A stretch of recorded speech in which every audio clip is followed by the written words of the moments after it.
Irrigation Authority ochakanga chenro mar keyo pi e puothe gwenge ma Suba mong'ere kaka Suba Cluster Irrigation Development Project madhi muonyo omenda maromo siling bilion 1.7 ma jiwo chenro mar pur kod pith e alworano.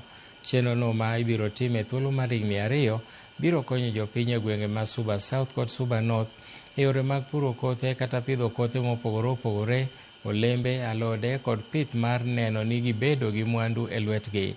Jatend migawo mar omenda John Mbadi manoloso e kachung' od bura ma Suba South e kinde manoyawo ayanga gedo mar chenrono nokoni migawo mar omenda oseketo pesa moromo mar neno ni chenrono tim motieki e bwo higni 2 mabiro mondo mi jopiny ochak tiyo kode.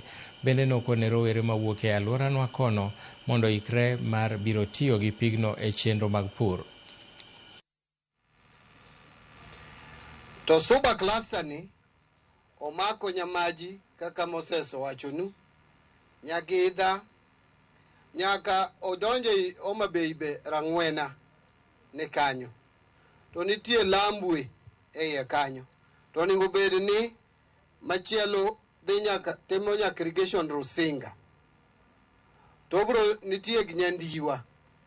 Koro ka wan e Sindo. Ng'eyo gima lich miloso nu kae.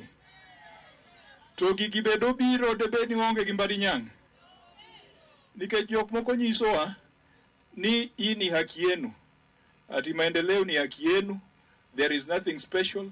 Lakini kama ni haki yetu, si imekuwa kwa mipango miaka mingi. Why did it have to wait for John Mbadi mondo koka giti?